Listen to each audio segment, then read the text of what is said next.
میری آپ سب سے یہ ریکویسٹ ہے کہ آپ اس ملک کو ایک باہر جائیں، اسٹڈی کریں، دنیا میں جائیں، لیکن اپنے ذہن میں یہ ڈالیں کہ آپ کی ذمہ داری پاکستان ہے. آپ نے آنا ہے واپس اس ملک میں. آپ نے جتنی بھی نالج لینی ہے، یہ نالج اللہ کی طرف سے آپ کے لیے ایک تحفہ ہے، ایک نعمت ہے.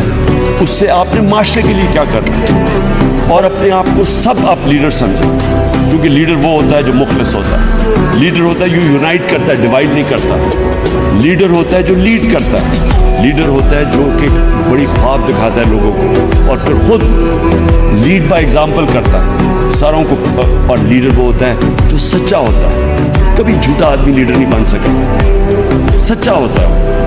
کیونکہ جب آپ سچے ہوتے ہیں آپ کی عزت ہوتی ہے. سچ کے لیے سچ آسان نہیں ہوتا بولنا. سچ بولنے میں کئی دفعہ بڑی مشکلیں فیس کرنی پڑتی ہیں، لیکن سچ ہی آپ کو طاقت دے دیتا ہے. اللہ الحق ہے، سچ طاقت دیتا ہے، عزت دیتا ہے. لیڈر لوگوں میں انصاف کرتا ہے، صادق اور امین انصاف کرتا ہے، میرٹ لے کے آتا ہے. جو بھی وائس چانسلر صاحب کہہ رہے تھے کہ میرٹ آئی، لیڈر ہمیشہ انصاف کرتا ہے لوگوں میں، اس لیے لوگ عزت کرتے ہیں. وہ اپنے گروپس نہیں بناتا، سفارشوں کو نہیں لے کے آتا، کیونکہ وہ اللہ کو جواب دے. وہ ہمیشہ لوگوں میں انصاف کرتا ہے، اس لیے لوگ عزت کرتے ہیں اس کی.